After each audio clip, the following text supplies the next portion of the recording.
Well, they say keep calm and carry on. And this has been such a tough year that it's hard to keep calm. As professionals, it's become increasingly more important for us to have a calm, clear head filled with energy and ideas. And for that reason, I always tell everyone I meet that professionals should learn to meditate.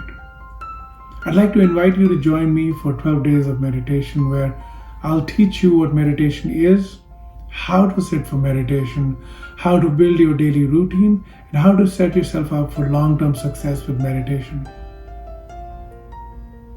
We're going to meet for about 20 minutes every day. Twice a day, you can pick any time, morning or evening.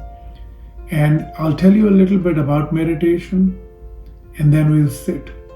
And in this sitting, you're going to build your intuition about meditation, what it means to have calmness at the center of your existence, and what it means to have a clear head filled with ideas, filled with energy, and so that you're able to go about your work in a more meaningful fashion. This will be a lot of fun, and I'm looking forward to meeting you. Details are below.